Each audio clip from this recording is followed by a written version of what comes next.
एक सकारात्मक विचार. चॅनेलला सबस्क्राईब आणि शेअर करा.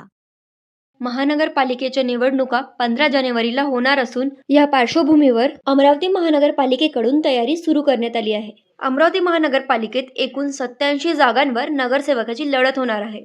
तसेच अंतिम मतदार यादीनुसार अमरावती महानगरपालिकेत एकूण मतदार 6,77,180 असून त्यापैकी स्त्रिया 3,37,935 आणि पुरुष 3,39,177 व इतर 38 असे मतदार आहेत.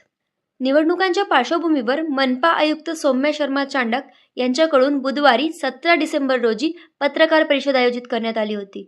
यावेळी त्यांनी माहिती दिली की शहरात उमेदवारांसाठी विविध भागात एकूण 7 केंद्र आहेत, तर उमेदवारांनी त्या केंद्रांवर 23 डिसेंबरपासून नामांकन अर्ज भरण्यास सुरुवात करावी. यासाठी 7ही केंद्रांवर उपजिल्हाधिकारी दर्जेच्या 7 निवडणूक अधिकारी व सहाय्यक अधिकारी उपस्थित राहणार आहेत. तर या पार्श्वभूमीवर 23 डिसेंबरपासून नामांकन अर्ज भरण्यात येणार आहे. त्याचसोबत शहरात मतदारांसाठी 797 मतदान केंद्र आहेत. तरी पण जनसंख्या पाहता यावर्षी नव्याने 53 केंद्र वाढवले आहेत. त्यामुळे मतदान केंद्रांवर गर्दी होणार असण्याची शक्यता कमी आहे. हे मतदार केंद्र कोणते आहे याची अंतिम मतदार यादी 20 डिसेंबरला जाहीर करण्यात येणार आहे. माहितीनुसार 3600 मनपा कर्मचारी निवडणुकींच्या कामांवर तत्पर असणार आहेत आणि प्रचार दरम्यान उमेदवारांना जाहिराती, सभा, मैदानाचे आरक्षण यांच्यासह विविध कामांच्या परवानगीसाठी मनपा मुख्यालयात एक खिडकी योजना सुरू करण्यात आली आहे. म्हणजे महानगरपालिकेच्या मुख्यालयात एक खिडकी या कामांना समर्पित असणार आहे. त्यावर उमेदवार आपली परवानगी घेऊ शकतात. या निवडणुकीदरम्यान मतदार यादीत कोणाचे नाव दुसऱ्या प्रभागात केले आहे, तर कोणाचे नावच नाहीये, तर कोणाचे नाव 2-3 वेळा आले आहेत. तर या पार्श्वभूमीवर शहरात दुबार मतदारांची संख्या 25,000 आहे. म्हणजे 25,000 लोकांचे नाव मतदार यादीत डबल आहे. त्यामुळे महानगरपालिकेने अशा वोटर्सकडून BLO मार्फत हमीपत्र भरून घेण्याची प्रक्रिया सुरू केली आहे. आणि एवढेच नाही तर महानगरपालिका मतदार केंद्रांवर देखील अशा मतदारांकडून BLO मार्फत हमीपत्र भरून घेणार आहेत. निवडणुकांच्या पार्श्वभूमीवर शहरात बुलेट युनिट अर्थात EVM ठेवण्यासाठी स्ट्रॉंग रूम देखील तयार करण्यात आले आहेत. त्याचसोबत शहरात 7 मतमोजणी केंद्र राहणार आहेत.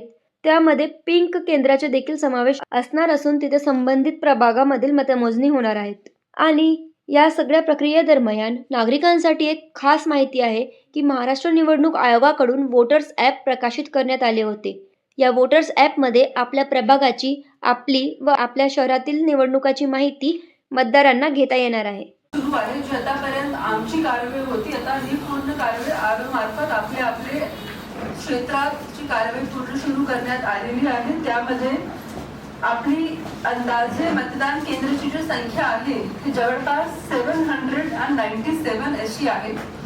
साधारणतः 800 पकडून आपण एक मतदार केंद्र घेतला आहे. तर ही जी मतदार केंद्र आपले फायनल करण्याची जे अंतिम तारीख आहे ते 20 तारीख आहे.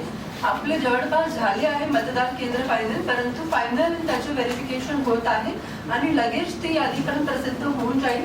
आणि एकदा आपले मतदार केंद्र फायनल झाले त्याच्यानंतर आपली मतदार केंद्र निहाय जे मतदार यादी आहे त्याचं विभाजन करून त्या सेंटरच्या बाहेर त्याचा फलक होणार आहे.